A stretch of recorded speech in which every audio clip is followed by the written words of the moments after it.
Урматтуу биздин көрүүчүлөр, бүгүн мынакей менин жанымда турган бул менин апам. Ушул эрезеге жеткирген, тарбия берген, азиреттей уулду сиздердин алдыңыздарда кызмат кылсын деп ушул эрезеге жеткирген бул менин апам. Ушул менин кичинекейимден бери ушул кыялданып келген бир кыялым бар болчу. Ушул апакемди Меккеге, умрага же болбосо ажылыкка алып барып келсем деген бир кичинекейимден ойлонуп жүргөн кыялым бар болчу. Ошол бүгүн орундалып, Кудай буйрса, ушул Умра Замзам деген фирма менен биргеликте Рамазан айында апам менен биргеликте ушул умрага барып келели деген жакшы ниетим бар болчу. Ошол бүгүн орундалып турат. Азыр ушул сертификатты апама белек кылып атайын алып келдим, апа. Бейшенен таманын астында дейт тугандар. Ушул апаларыбыздын ыраазычылыгын алсак, апаларыбыздын көңүлүн алсак, ушул адамдарды сыйласак, биз бейишибизди тапкан болобуз. Кудай буйрса, ушу апам дагы ушул Меккени, Кабаны көрүп, ал жака зыярат кылып келгенге Кудайым өзү насип эткен экен. Кудай буйрса, ушул Рамазан айынын башында апам менен биргеликте ушул Умра Замзам фирмасы менен барабыз. Бардыгыңыздарды чакырабыз. Сиздер дагы ушул сүйүктүү апаларыңыздарга ушундай сертификатты, ушундай белекти тартып алаңыздар. Бардыгыңыздарга Кудайым өзү насип эткен болсун, тугандар. Кут болсун, апа. Буйрса, Ороз айында барып келели. Рахмат. Ушинтип мен үчүн сен аракет кылганыңа мен чоң кубанычта турам, балам. Сен өмүрүң узун болсун, ден соолугуңу берсин. Дагы жакшы тилеген тилектериңе Кудай жеткирсин сен.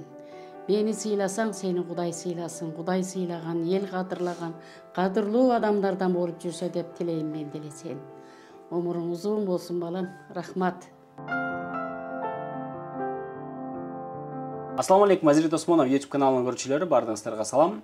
Бул жолу дагы биз бүгүнкү күндө коомдо актуалдуу болуп аткан темалардын үстүндө сөз кылабыз. Ал үчүн мен азыр Умра Замзам фирмасына келдим. Дал ушул фирманын директору Али Атамбеков байкебиз менен кененирээк ушул умра темасында кеп кылабыз, сөз кылабыз дегендей. Кандайсыз, байке? Жакшы, иштериңиздер жакшыбы? Жакшы, өзүңүз кандайсыз? Жакшы, буюрса. Мына бүгүнкү күндө ушул умра аябай популярдуу болуп, умра сапары, умра зыяраты, анан ошого байланыштуу ушул умрага жиберген фирмалар дагы, компаниялардын дагы көбөйүшү. Анан бул Умра Замзам деген сиздердин фирмаңыздар боюнча мындай кыскача айтып берсеңиз, бул компания качан ачылды? Буга чейин канча адамды ушул умрага жиберип, кайра алып келдиңиздер? Бисмиллахир-рахманир-рахим. Алгач Аллах Таалага чексиз мактоолор болсун. Кудайга шүгүр. YouTube'дан, Instagram'дан көрүп атабыз. Сиз айтып аткандай умрага баргандардын, кыргыздардын саны көп. Кудайга шүгүр, фирмалар дагы көп. Биз Умра Замзам фирмасын 2021-жылдын акыркы аяк жагында ачтык да. Бир жыл болуп калды десек болот. Бир жыл болду. Алхамдулилlah. Ооба. Бир 500 кишиге чейин биз рестерди жиберип, кайра тосолуп атабыз. Жакшы барып келип атышат, бардыгы рахматын айтып, батасын берип, Кыргызстан үчүн, мусулмандар үчүн дуа кылып келиштик деп, алхамдулилlah бардыгы жакшы. Эми умра деген бул негизинен жакшы нерсе да. Анан зыярат кылуу. Анан бул зыярат эми бүгүнкү күндө бул умра сапары зыярат болуп атабы же саякат болуп атабы деген суроо болуп атат да. Анткени аябай көп адамдар бар да чынындачы. Анан мындай коомдо ушундай ар кандай бир сын пикирлер менен да коштолуп атат дегендейчи. Ал жака барып, кээ бир ошол зыяратты саякатка алмаштырып алган учурлар да болот экен. Ушунун маани маңызы боюнча айтып берсеңиз, умранын маани маңызы кандай? Ажылык бул парз. Куранда аят келген ажылык тууралуу. Умра ал эми бул сүннөт. Кичи ажылык деп коебуз. Кичи ажылык, ооба. Умра кичи ажылык, эч кандай бул саякат эмес. Бул ибадат. Аллага жакындоо, Алланын ыраазылыгын табуу, күнөөдөн кечирилүү, тазаруу, агаруу максатына барыш керек да. Эми адамыбызда кээ бир инсандык кылып ката кетиргендер болуп атат. Ал жака барып кичине саякаттай коюп, кичине бул сиздин сурооңуз жанакы бир эки маселенин үстүнөн чыгып атат. Эми Кудайга шүгүр, ал жагыда фирмалар карайт, жакшы болуп кетет буюрса. Эң негизгиси бул умра, бул ибадат. Кудайга жакындоо. Эми сиздердин компанияңыздар башка компаниялардан, башка фирмалардан кандай, эмнеси менен айырмаланат? Кандай өзгөчөлүктөрү бар дегендей? Эң негизгиси биз мусулманбыз да, биз мусулманбыз, бирөөнү жамандаштын кереги жок. Наоборот, бири-бирибизди коштоп жардам бериш керек. Кыргызстандагы фирмалар бардыгы жакшы. Бардыгы өтө жакшы кызмат аткарат. Альхамдулилля. Ошонун себебинен дагы Кудайга шүгүр канча деген умрачыларыбыз барып зыяраттарын кылып келип атышат. Биздин фирма өтө көп деле башкалардан өзгөчөлүгү жок. Чоң фирмалар бар. Биз эми алардын катарында 1 жылдык болгонубуз, жаңы эле ачылган фирмабыз. Рейстерден айырма болушу мүмкүн, тейлеген жактан ажыбаштардын тейлөөсүнө айырма болушу мүмкүн. Биздин фирма альхамдулилля башка кээ бир фирмалар 100дөн, 150 кишиден жиберсе, биз 30тан, 40тан, 50дөн гана жиберебиз. Андан ашырбайбыз. Себеби ал жакка барганда ал жакта 3 миллион, 4 миллион адам жүрөт да. Эми анын ичине киргенде ажыбашчы да кыйналып калат. Көп адамдын суроосу болот, мындай кылсам мындай болот, тигиндей кылсам мындай болот. Алар ошо суроосуна жооп ала албай калышат да. Себеби ажыбашчылар дагы чарчайт, ал дагы уктайт. Ал деле өзүнүн ибадаты бар. Аларга толук көңүл буруп, алардын ибадаты бир мыкты деңгээлде болбой калат да. Адам көп барса. Биздин өзгөчөлүгүбүз ушунда 40 киши же 50 киши жиберебиз. Анын ичинде 2 ажыбашчы болот бизде. Алар ошо алардын ибадатын карап, суроолоруна жооп берип, алардын тамак ашын, жаткан жерин, баскан турганын баардыгын тейлеп, алар бир жакшы деңгээлде карап беришет. Ооба. Эми ушул умра сапары, умра башчыдан да аябай көз каранды деп айтышат да. Ооба. Анткени анын ошол жакка барганда айткан дааваттары, айткан сөздөрү аларга адамдардын баягы эми динден кабары жок деле кеткендер бар да. Ооба. Ошол жакка барып динди үйрөнүп, 5 убакыт намазымды тургузуп, ошол жактан үйрөнүп келейин дегендер бар. Ошолорго дагы жол көрсөткөнгө, маалымат жеткиргенге жакшы дейт да. Сиздердин умра башчылар кимдер болот? Каяктан окуп келгендер болот? Биздин умра башчылар туура 10 жылдап окуган илимдүү кишилер.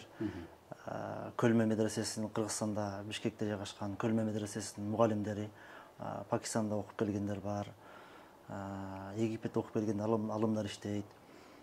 Алар тажрыйбалуу, ажылыкка көп жолу барган, умрага да көп жолу барып келген. Эң негизгиси адам баласы бул жакта жүрө беребиз да, күн өтүп атпайбы? Эми ал жакка барганда атайын ажыбашчылар, адамдар ибадатка кирген учурда, Кабаны көргөнү барган учурда, Кабаны көргөзбөй, жерди карап баскыла, жерди карап баскыла деп бастырып киргизип, качан Каба көрүнгөндө башыңарды көтөрүп, эми дуа кылгыла дейт да. Пайгамбарыбыздан хадис бар, ошол дуа кабыл болот депчи сөзсүз. Анан ошол Кабаны алыстан көрүп койсоң өзүнчө башкача, жакын барып көргөндө дагы өзүнчө бир башкача да. Мына ошол жерде адам баласы Кабаны башын көтөрүп көргөндө иманы ушундай бир деңгээлге көтөрүлөт да. Өтө иманы көтөрүлүп, адам баласы аябай бир кетирген кемчиликтерине тооба кылып, аябай такыбалып, чыныгы бир руханий өзгөрүү болот да. Бир эле Кабаны көрүүдөн эмес, балким жанагы сиз айтып аткандай ажыбашчылардын жакшы даватынан, жакшы насаатынан, баяндарынан дагы адам баласы таасир алат да. Ошондуктан биздин ажыбашчылар кайсы учур болбосун, кандай жерде болбосун даваттарын айтып, өтө бир жакшы деңгээлде.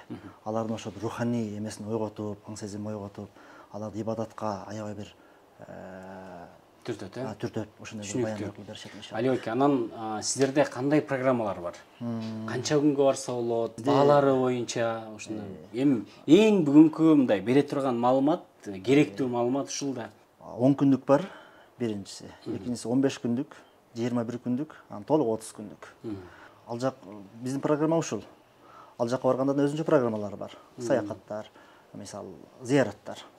Ухуд тоосуна, пайгамбарыбыздын согуш жихад кылган жерине, Хандак, 2 кыблалуу мечит болгон 2 кыблалуу мечитке, Курма бак, Арафат тоосуна Адам алейхисалам менен обойне ошол жерден жолукпадыбы, бейиштен куулуп кетип, анан жер бетине түшүрүлгөндөн кийин экөөсү ошол Арафат тоосунан жолуккан. Ошо Арафат тоосуна зыяратка алып чыгып, Ибрахим алейхисалам, Исмаил алейхисаламды бычак менен муздаганда жана бычак өтпөй калып, асмандан кочкор түшүп, ошо кочкорду муздап, курбандык Мунун баардыгы ушул 15 күндүк программанын ичине кирет да. 10 күндүктө дагы 15 күндүк, 21 күндүк, 30 күндүк бардыгынын ичинде ушул программа бардыгы бар. Мисалы ажылыкка барып келгенде кайсыл амалдар жасалып, кайсы жерлерге барса, умрада да деле ошол бардыгына зыярат кылып көргөзүп келет ажыбашчылар. Бардыгына барат. Куран түшкөн үңкүргө, пайгамбарыбыз жашынган үңкүр бардыгына барып келишет. Эми баалар боюнча кандай? Көпчүлүк бөлүгү сиздердин кардарлардын 15 күндүккө барат болуш керек. Көбү 15 барат. Ооба. Бааларын айтып берсеңиз, эми азыр мурдага салыштырмалуу доллардын да курсу өстү дегендей, балким сиздердин бааңыздар ылдый түштүбү же ошол эле боюнча сакталып турабы? Азыркы күндө кандай баалар боюнча? Баалар доллар көтөрүлүшү менен баа ушундай эле болчу. $1300 кармалганда 15 күндүк. 21 күндүк болсо 1400 болуп, бир аз $100 кошулду. Доллар көтөрүлгөнгө чейин, Көтөрүлгөнгө чейин. Ал эми көтөрүлгөндөн кийин деле ошол баа, себеби биз доллар менен алабыз да, визаны, билетти ошойдон, сом менен албайбыз да.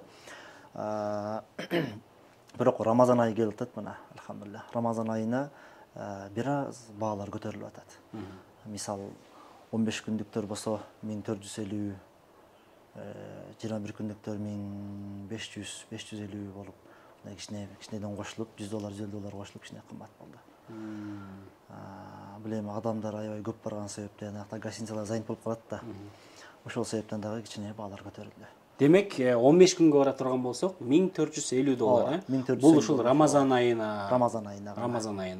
Рамазан айында башында барса болот, анан аягында барса болот, Ооба. Алибек, эми бардыгына эле ошол шарттары кызык да. Ооба. Умрага барганда жатакана канчалык алыс, канча убакытта келет, эмне менен келиш керек болот ошол зыярат кыла турчу жерге.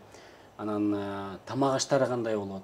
Эгерде ушул Рамазан айында барып калсак, ооз ачып, ооз жапканда кандай тамак, кайсы жерден тамактанса болот деген сыяктуу. Сиздерден тамак болобу ошол $1450 ичинде деген суроолор? $1450 ичинде пока тамак болбойт. Бирок тамак маселесин биз чечип беребиз фирма. Себеби ал жакта алардын жеген тамагы таптакыр башка. Биздики таптакыр тамагыбыз башка да. Жаштар эле жей албаса, картаңдар ал жактын тамагын жеш өтө кыйын. 1-2 күн жесе, 1-2 күндөн кийин уже жей албай калат да, ибадаттан кыйналып калат. Ошондуктан биз алхамдулилlah тамактарындагы ошол жакта уйгурлар, өзбек туугандар бар. Ошолор менен келишим түзгөнбүз. Бизден мисал 40 киши учса, 40 киши кетти, гостиницанын атын айтып, ошо гостиницага алар тамакты учурунда жеткирип берип турушат, бекер доставка кылып. Гостиница жатакана менен Кабанын алыстыгы 700 метр болот. 700 метр. Эгер автобус ошол акчанын ичинде бекер ташып турат, токтобойт. Ташып турат. Ооба, ташып турат, Автобус болсо 7-8 мүнөт алып келип коет, жөө басса 15 мүнөт. Алибек, көрсөтүлгөн сумманын ичине эмнелер кирет? Авиабилеттер кандай болот? Визалар ошонун ичине кирет? Ооба, көрсөтүлгөн сумманын ичине туда-обратно билет кирет, виза, тиякта гостиница жатаканалар, тиякта трансфер кызматы кирет. Кайтканда 5 литр замзам тияктан берилет. Анын ичине Жидда жана Таиф тарыхый шаарларга бекер зыяраттар уюштурулат ушул акчанын ичинде. Таифте пайгамбарыбыздан таш бараңга алып, өтө бир кыйынчылык келген шаар, ошол жака зыярат кылып, пайгамбарыбыздын динге кылган мениети боюнча кичине маалымат алып, дин деген ушундай бир кыйынчылык менен келиптир депчи. Кызыл деңизге келишет, Кызыл деңизге зыярат кылып, аякта дагы көрүп беришет да. Анан кайсыл жак менен учушат? Багаж канча болуш керек, канча килограмм машина болуш керек? Биздин дагы бир өзгөчөлүгүбүз фирманын. Бизде багаж 30 килограмм, ручной 10 килограмм. Кээ бир фирмаларда 20-25 болот, бизде 30. Анан Кыргызстандагы фирмалар Дубай менен учкандар бар, Air Arabia менен учкандар бар, Fly Dubai Air Arabia, Маскат менен, Кувейт менен учкандар бар. Биздики болсо көбүнчөсү Fly Dubai Air Arabia. Себеби булардын самолеттары аябай жакшы, тамак дагы берет. Алхамдулилlah. Сизге чоң рахмат. Бүгүнкү маалыматтарга, ошондой эле сиздердин фирмаңыздар аркылуу буюрса, биз дагы өзүбүздүн кичинебизден ойлоп келген ой максат тилектерибиз да орундалганы турат. Буюрса, ушул Рамазан айынын башында биз менен биргеликте умрага, мына ушул Умра Замзам фирмасы менен биргеликте чогуу барчулар болсо, сөзсүз түрдө төмөндөгү номерлерге кайрылсаңыздар болот. Чогуу бир команда болуп, жакшы барып зыярат кылып келели. Сиздерге дагы ийгилик, компанияңыздарга, фирмаңыздарга өкүндө өсө бериңиздер. Рахмат, Алла разы болсун. Ушул биздин элибизге кайрылып койсоңуз. Иншаллах мына алдыбызда куттуу Рамазан айы келип атат. Рамазан айында иншаллах өтө жакшы болот буюрса. Рамазан айында барам дегендер келиңиздер Умра Замзам фирмасына. Биздин дарек Московский Правда, Московский 49. Көп деле документтердин кереги жок. Керектүү документтер болсо загранпаспорт, ID карттын көчүрмөсү, 3-4 размер сүрөт болду. Ушул документтер менен эле иншаллах барып келесиздер. Рамазан айында ал жакта тамак ашка көп деле акча кетпейт. Көбүнчө ал жакта узаштыруулар болот. Буюрса өтө жакшы тажрыйбалуу ажы башчылар, жакшы баяндар, жакшы иш-чаралар болот иншаллах. Барыңыздарды күтөбүз. Ассаламу алейкум ва рахматуллахи ва баракатух.